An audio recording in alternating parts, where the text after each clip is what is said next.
So this morning we were all trying to get you on the network so we could share this this TouchDesigner folder, which has some of the the build we're using and also the files that we'll be going through today. These files will also be here for you to take home and look at if you fall behind, or if you get stuck, or if something happens and you crash or it closes. You can launch one of these files and then hopefully get right back up to speed. This is the main interface, but as new users, one of the first things you might want to know is where to find help or where to find more information. So there's three quick links right here in the top which take you to the three places that you'll often go to. The wiki is our all of TouchDesigner's documentation is in our wiki here, so you can just jump there. You can search for whatever you want if you know what you're looking for, or one of my favorites is the wiki categories, which is sort of like a table of contents, and you can go through all these and see everything in its gory detail. Also, we have our forum, which whenever you need to ask questions or if you have a support issue, this is where everyone goes for support. It's pretty active, and the community is big enough that it's answering a lot of the questions by itself now.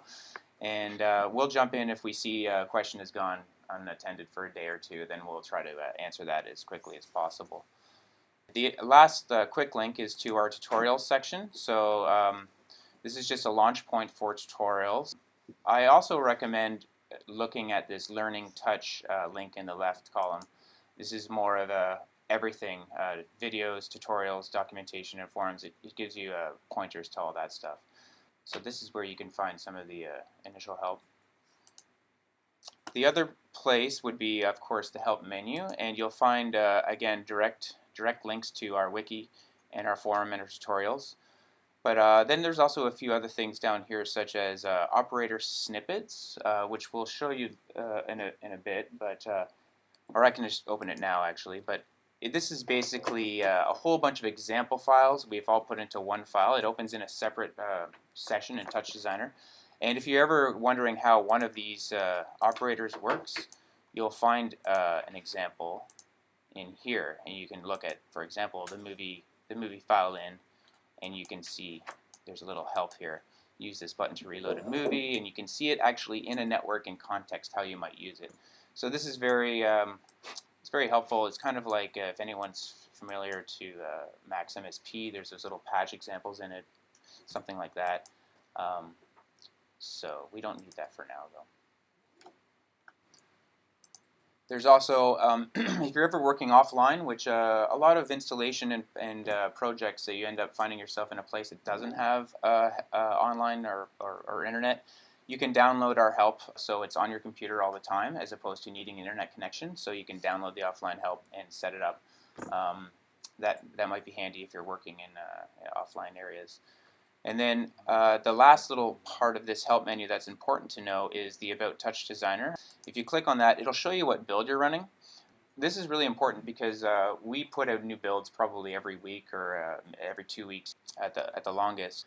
When you're reporting a bug or talking to somebody else, it's very important to say, hey, I'm using build 58700 and I'm having this problem, because it might have already been fixed in a newer build, or you might be dealing with something specific to that build. And the only other thing is, speaking of versions and new builds, there's this little area up in the UI here which is not lit up here, but when there is an update available on our website, this will show as a little green flag. It says update, and you can click on that to go download the most recent update. So when you see that, I would not be shy. I would always update unless you're about to deliver a project or about to do a performance. Maybe you don't want to change the version the night before your show. You know, that might be a bit risky, but usually I like a little time to test things. So this is the main interface here. We call this the network editor, and down here is a typical timeline. Now, one thing that often happens if people don't see things moving or things aren't working is to pause the timeline, the shortcut key is spacebar. So you might just accidentally hit spacebar, and then it has paused everything, and you'll see nothing is working here anymore. That's one thing to notice, is make sure you're always playing forward. These numbers should be marching forward, and that just means that TouchDesigner is running. There's also a power button up here, which you shouldn't accidentally hit or anything, but if you do, it turns off everything in Touch. That's just a way of shutting it down, and that should always be on. If it's off and if you pause it and play, it'll start playing again, so that's one way to get it on. So over on the left here, we have something called the palette browser. This is a bunch of examples of pre-built components or pre-built modules that you can use in your projects or use to sort of reverse engineer some techniques and learn from them. So for example, if I go to image filters, I might take pixelate. You can drag and drop out into the network, and you can start connecting things. So I can move this over here, connect this to that, and you can see I now have a pixelated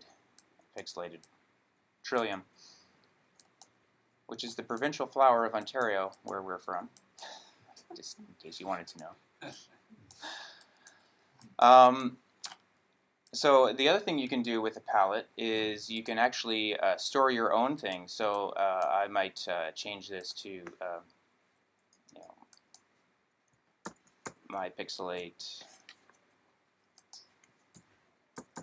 blur, and if I want to save this for later, I can drag it into my components, and now it'll be down here right here, and I can reuse that later. So as you start building your own tools, you can start dragging them into Palette and keep them there for quick access. We don't need any of this, but I do encourage you to go through and check out some of the different pre-built tools that we have there. They're pretty good. So we can close this. I like shutting it when I don't need it. It just takes up extra space. If you want to open it again, there's a little icon here, the second icon in. It says Open Palette. You can open it there.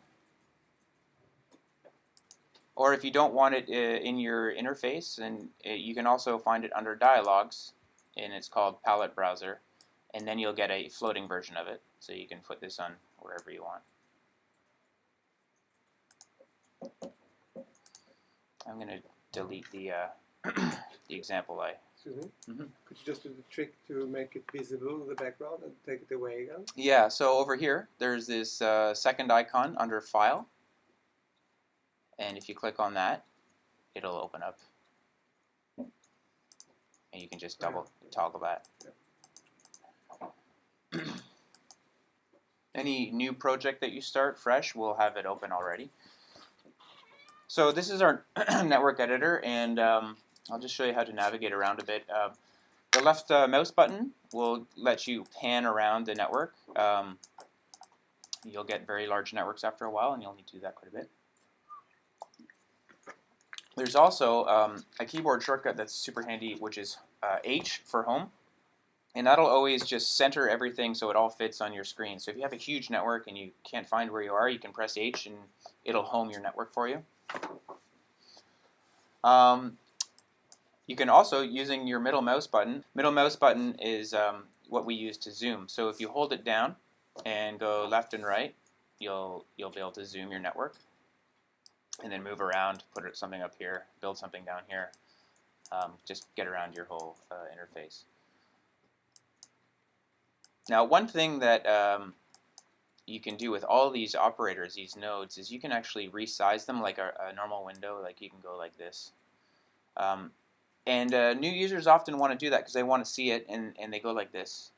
And that is, it seems intuitive, but the problem with that is when you start adding more operators to the end. Let me just do this. You don't have to follow me here, but if I do this, then you have a small one, and then you're zooming in like this. So I'm try to encourage you not to make these very big. Just try zooming the network, and then everything will stay a uniform size, and it makes it much easier to read.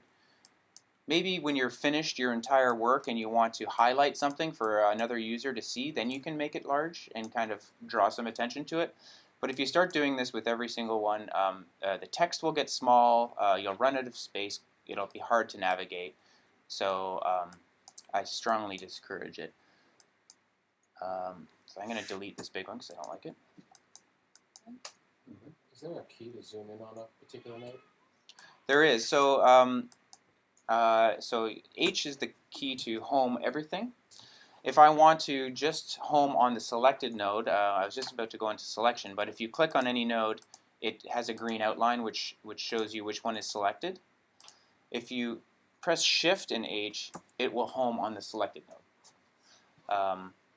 Now you can also do that for multiple selected nodes. If I had, let's say, these first two selected by holding down Shift and then Shift H, you can just highlight those and work on them. So another way of selecting multiple nodes, instead of holding down Shift and just clicking on them like this, if I click into the empty space and get rid of my selection, you can use the right mouse button to make a box selection, which is what we tend to use most of the time. It's just a little more accurate. You can go like that. I can feed out these two here. It's nice.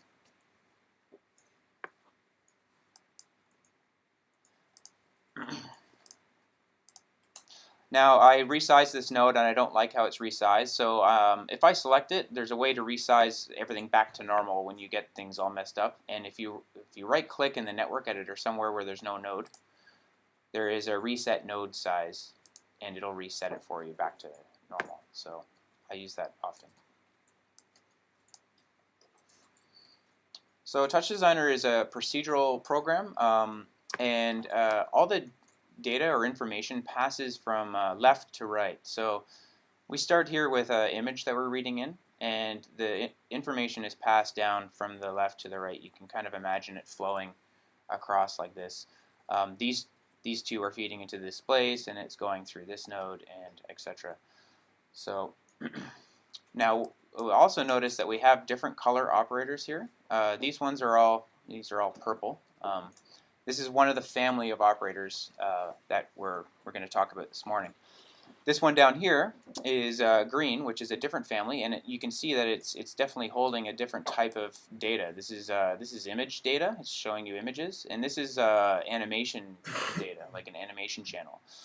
So we have a bunch of different types of families of operators, and to open up the Create dialog, you can just double-click anywhere in the network.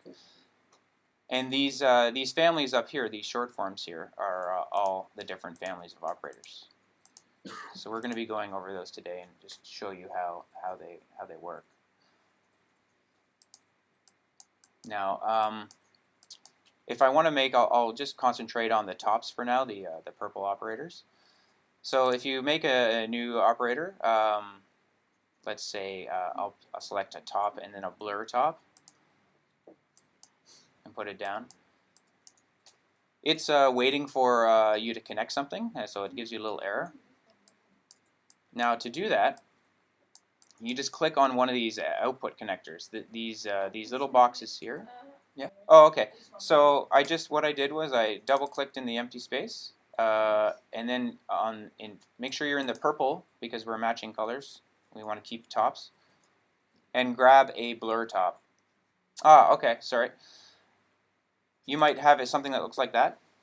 That's when you installed Touch. That is the default. To see all of the operators available to us, we can go and press all.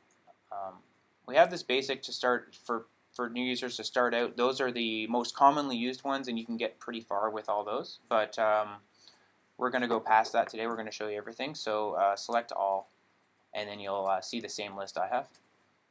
Sorry, what's the shortcut for turning off for hiding settings or parameters? This over here, that is P.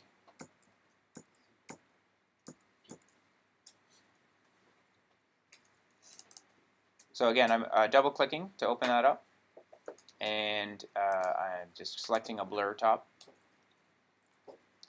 So to connect, all you need to do is click on an output, and then you'll get this wire that you can drag around anywhere, and just bring it close to an input, and it'll snap when you get close enough, telling you, yeah, I'm ready for that, and you can connect it.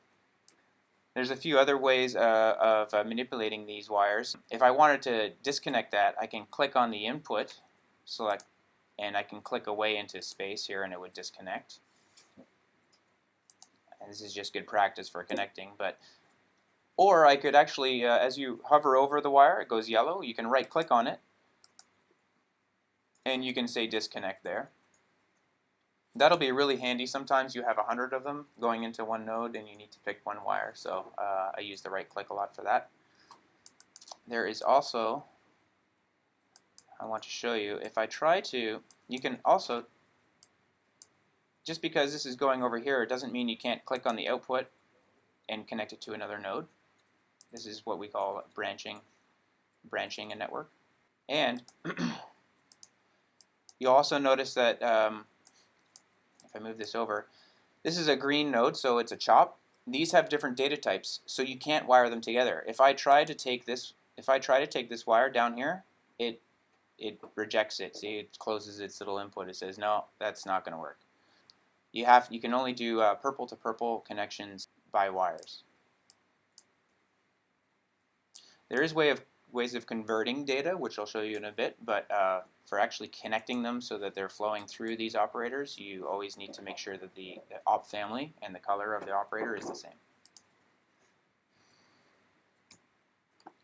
So there's a few ways of, instead of just putting down a node and then connecting it, you can also do that in a shortcut by going to the output of a node and right-clicking on it.